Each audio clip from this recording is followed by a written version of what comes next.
Olá, meus amigos do Facebook, muito bem-vindo ao Refletindo a Mente de Cristo. Este que vos fala é o vosso conservo em Cristo, irmão Eduardo.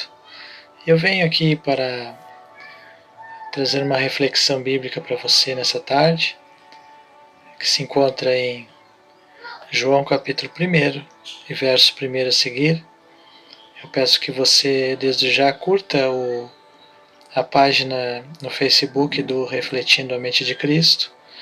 É um trabalho que visa levar a genuína palavra de Deus até o vosso coração.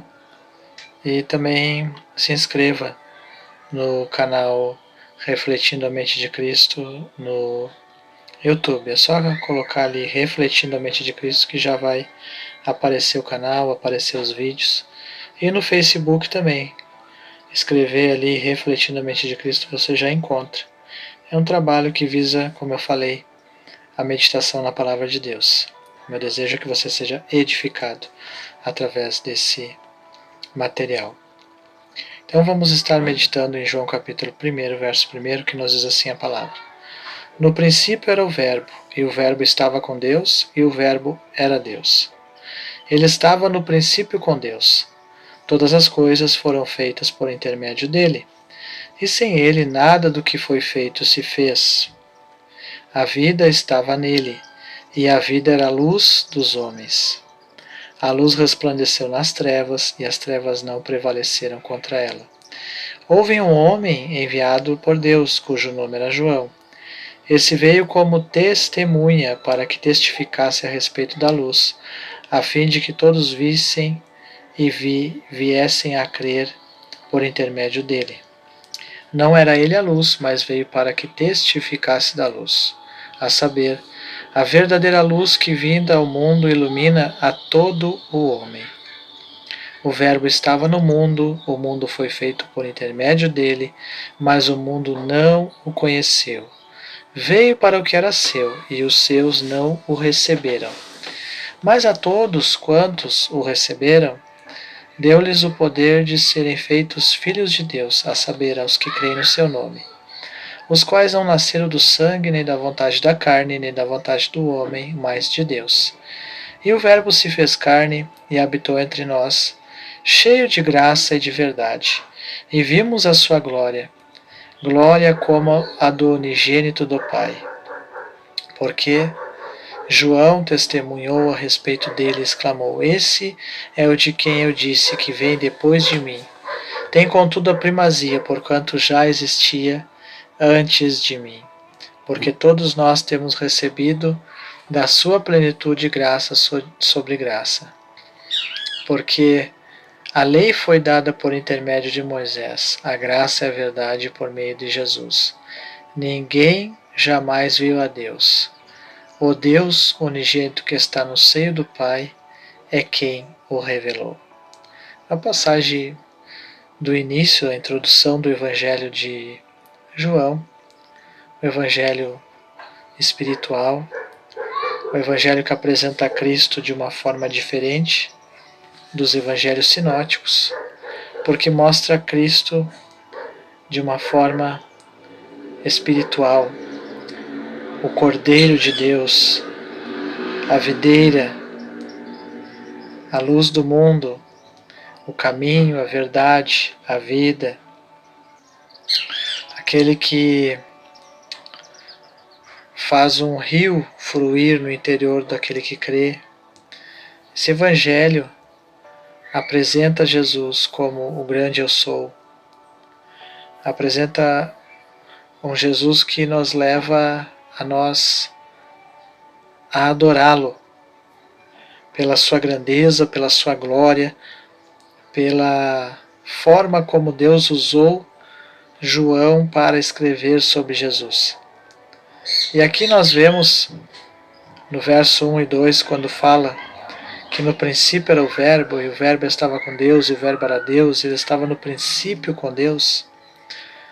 Entendemos que João está mostrando que tudo começou por Cristo, através de Cristo, desde o início, quando Deus ele antes mesmo de criar todas as coisas, Ele, na eternidade, já estava ali, juntamente com o Filho, juntamente com o Santo Espírito.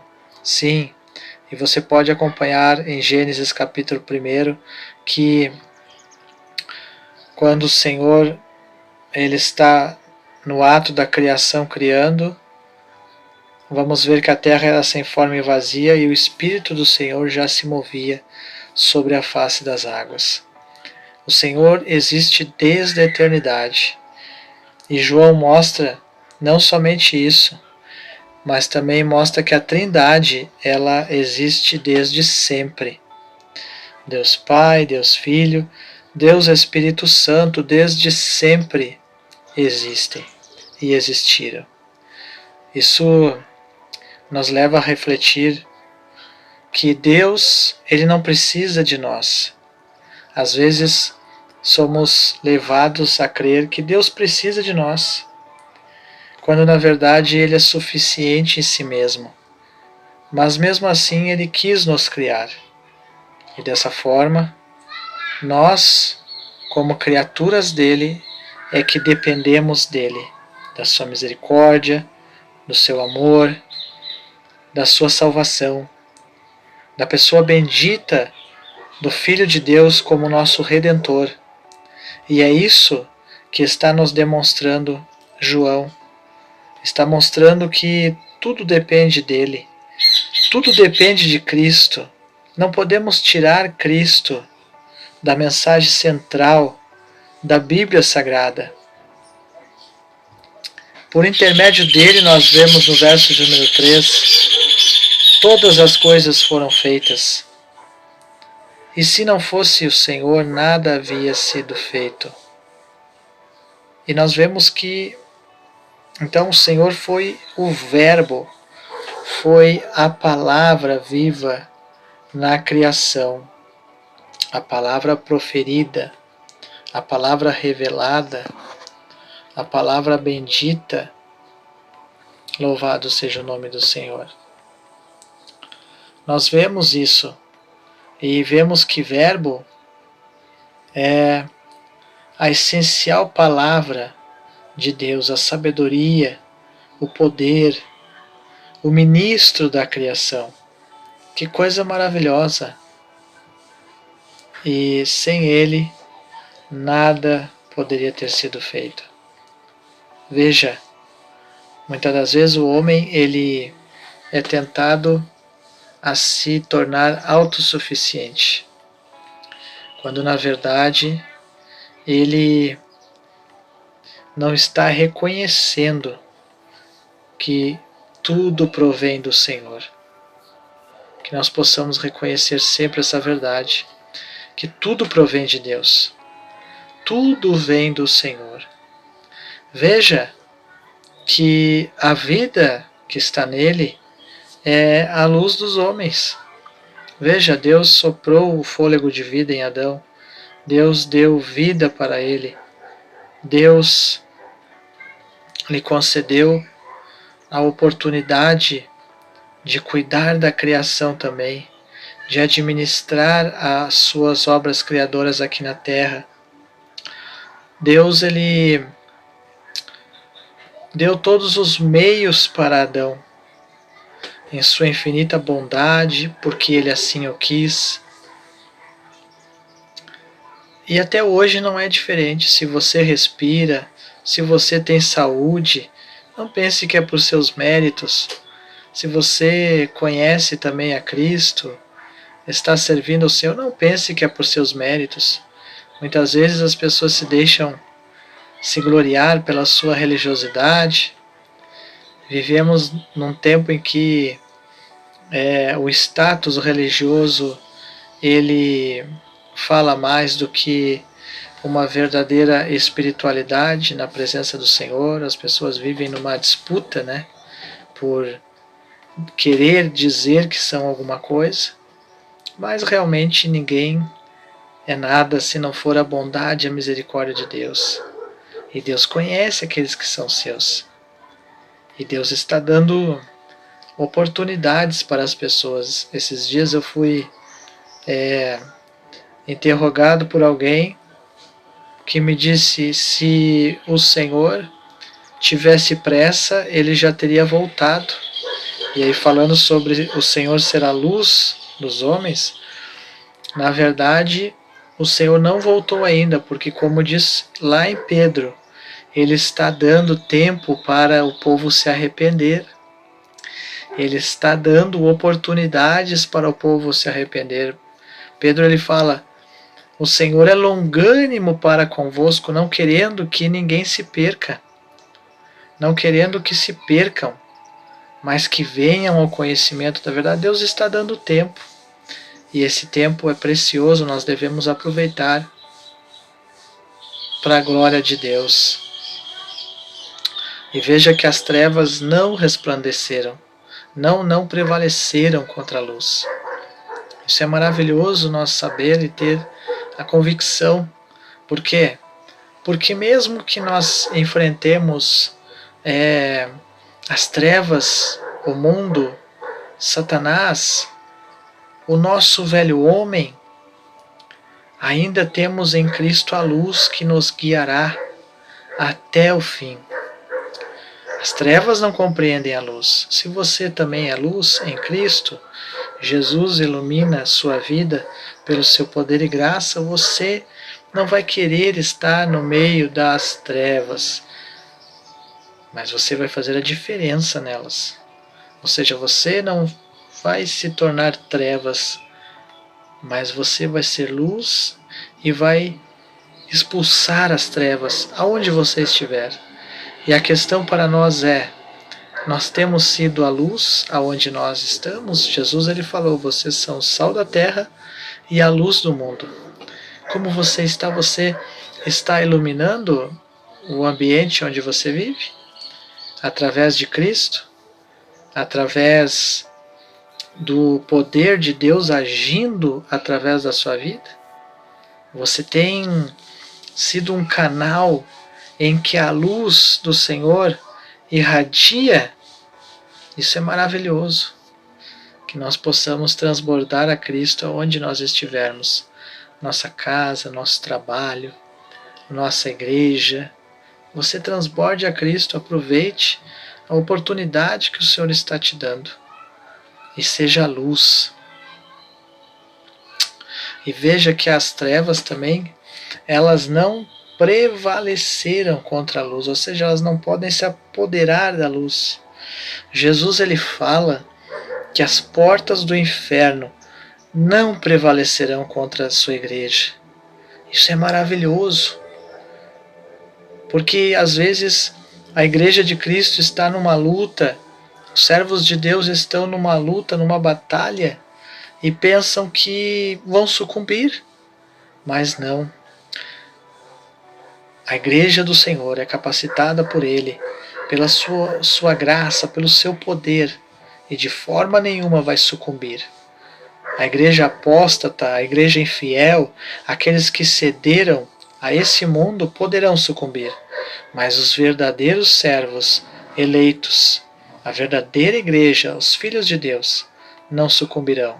Poderão ser mortos, poderão ser levados à prisão, poderão sofrer martírio, poderão ser perseguidos, mas não sucumbirão, mas prevalecerão para a glória do nome do Senhor.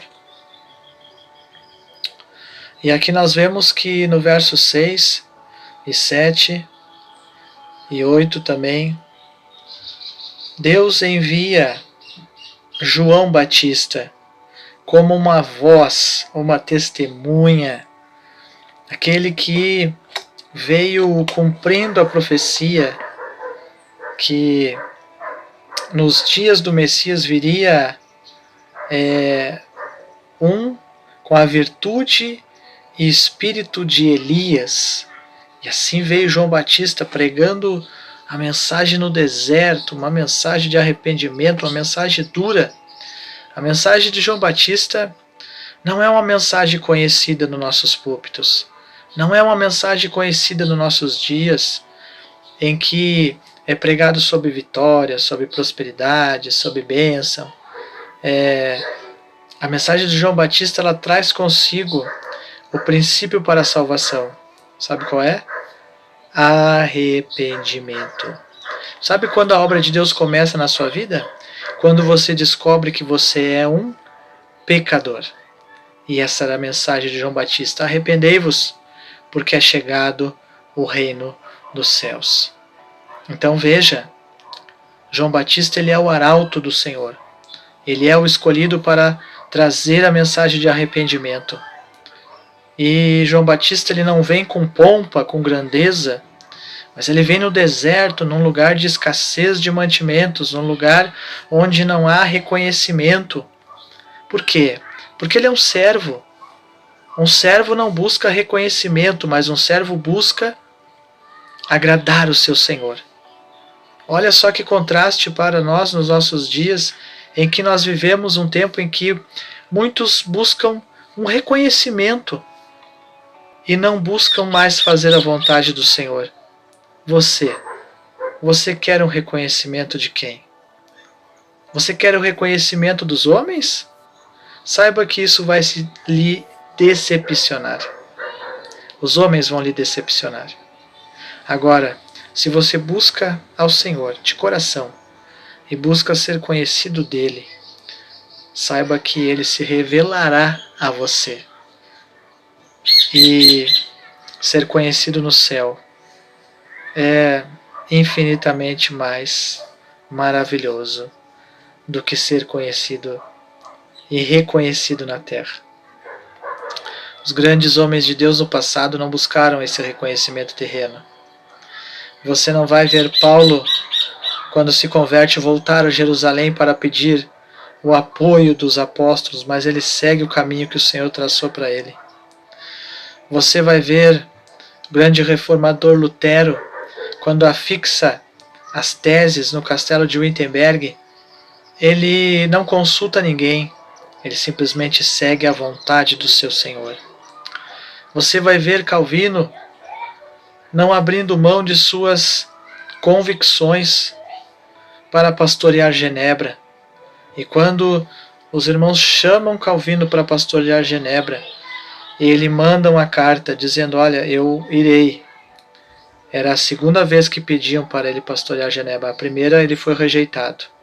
E na segunda ele vai, mas ele diz: olha, eu só vou se for segundo isso aqui que eu estou escrevendo, que era requisitos bíblicos para os irmãos aceitarem a sua maneira de pastorear aquele lugar. Você vai ver que nenhum homem de Deus busca o reconhecimento humano. Por quê? Porque ele não negocia com a verdade. João Batista não negociou a verdade, ele falou a verdade a quem quer que se apresentasse diante dele. E você? Você negocia a verdade? Por uma oportunidade? Tem muita gente assim, negocia a verdade. Fala o que agrada aos ouvintes para ter uma nova oportunidade de pregar. Mas saiba, você dará conta a Deus. E aí? Você dará conta a Deus do que tem pregado e como tem pregado? E será que isso é algo que tem agradado somente os seus ouvintes, tem massageado os seus ouvintes? Tem sido algo que só traz uma tranquilidade? Saiba que a mensagem de Deus, ela nos compunge. A mensagem da palavra de Deus, ela nos confronta. A mensagem da palavra de Deus, ela não vem para massagear o nosso ego. Que Deus tenha misericórdia da nossa geração. Mensageiros que massageiam o ego não trazem a mensagem de Deus. Vamos adiante. É mostrado no verso 11 e 12 que a partir do verso 10, o Verbo estava no mundo. O mundo foi feito por intermédio dele, mas o mundo não o conheceu. Isso também mostra o quanto Jesus foi rejeitado. naquele período quando ele veio, rejeitaram o Filho de Deus, o Salvador. Nos nossos dias não é diferente. Cristo tem sido rejeitado. Mas veja que maravilha. Os seus não o receberam, mas a todos quanto o receberam, deu-lhes o poder de serem feitos filhos de Deus, a saber, os que creem no seu nome. A palavra receber, ela tem um significado muito profundo, significa pegar, agarrar, levar sobre si mesmo. Ou seja, receber a Cristo significa se apossar do que ele tem. Você já se apossou do que Jesus tem? Irmão Eduardo, o que Jesus tem? A salvação para a sua alma. E Jesus tem isso, transformar você em um filho de Deus. Jesus tem a justiça de Deus através do seu sacrifício para limpar os seus pecados e para lhe reconciliar com Deus. Jesus, ele se interpõe entre você, pecador, e um Deus que está irado, querendo a sua condenação porque você pecou desde o princípio, desde a herança adâmica, desde o princípio, você herdou essa pecaminosidade. Mas Jesus agora se torna a justiça de Deus através do seu sacrifício, se interpõe entre você e Deus e lhe concede a oportunidade de salvação através da fé no seu sacrifício vicário. É isso que Jesus faz. Ele reconcilia com Deus no momento que você crê na justiça dele e não na sua. Porque tem muita gente também equivocada, acreditando na sua própria justiça. Ah, eu sou bom, eu faço bem. Ah, eu vou na igreja, me batizei. Ah, eu até creio em Jesus. Ah, eu cumpro escala, eu prego, eu frequento os cultos. Eu sou o cara. Isso é uma justiça humana. A justiça divina é você não crer que fazendo isso será salvo, mas é você crer nos méritos de Cristo Jesus. Jesus é a sua justificação. Jesus é a sua justiça. Ah, mas e tudo isso que eu faço? Isso é sinal que você é salvo. Isso é normal para qualquer salvo fazer.